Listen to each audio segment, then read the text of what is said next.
шер мен минифаринді қосып бір булка нан ашытамыз. Яғни бұл нан безглютеновый.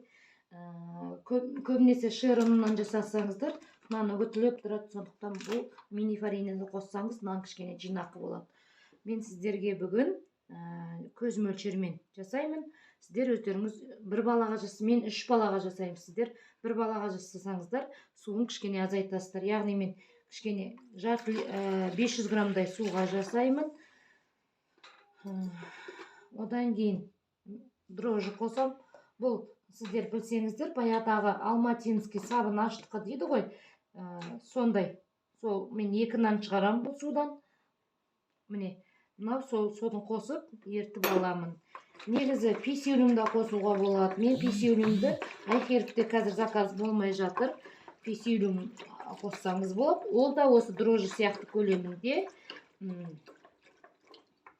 Одан кейін тұз. Бәрін ертіп, көбінесе винчикпен жасаймын. Тұз, қантты.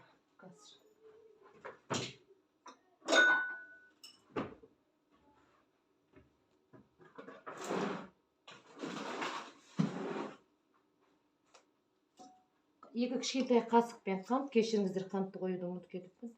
Міне қант, одан кейін 2 қасықтай, негізі көз мөлшерімен құятын, 2 қасықтай шемішкені майы.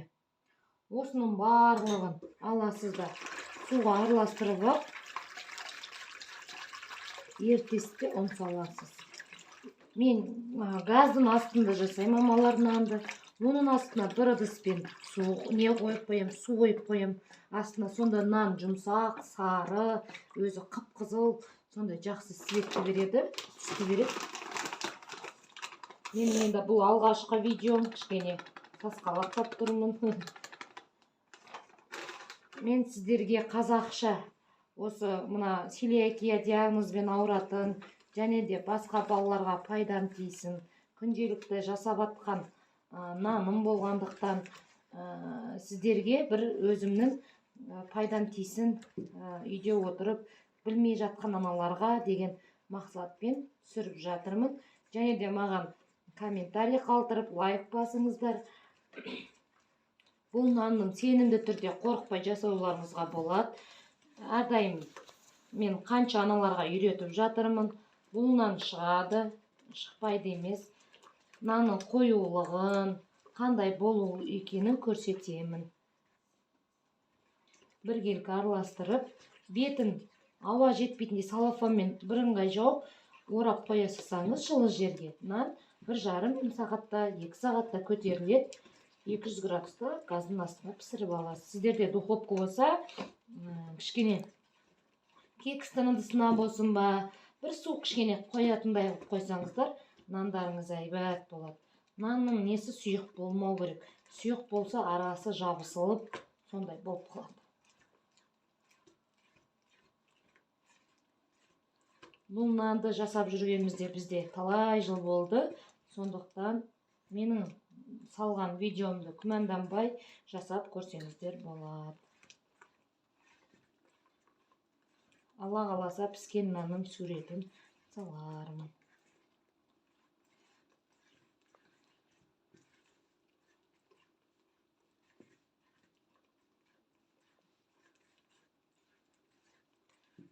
Бұл монтаждалмаған, нетілмеген, сразу көрсетілген видеолар. Сондықтан сіздерге қалай нақтысын күнделікті өмірде бар затпен жасауды көрсетейін деген мақсатпен осы каналға салып жатырмын. Кішкене видео салып көрмеген, қобалжып тұрып. Осы қоюлық, осыны бір кекіге дейін араластырып қойсаңыз болды. Бетін салафанмен жауып, өзі бетіне көтеріледі, әйбәт болып. Сол көтерілген кезде ыдысты майлайсыздар, құя саласыз, құйып 200 градуста пісіріп аласыз. 45-50 минуттай піседі.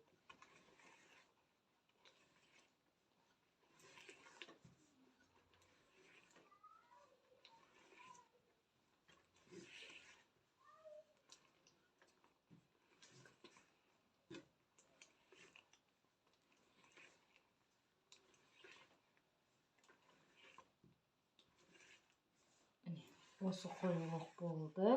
Жан жағын түсіріп, аластап бетін жауып тастайсыз. Қоюлық деген міне осы қоюлықта кәдімгі біздің Булкан нанның қоюлығы шығады. Сіздерге көрінеді деген үміттемін. Осы қоюлық болса нан әйбат болады. Ал егерде табаға жасайын десеңіздер, кішкене жұмсақтау қылып илесеңіз болады. Газдың үстіне жасайын десеңіздер, лепешка ретінде жасайын десеңіздер, онда кішкене қою қыласыздар. Болды.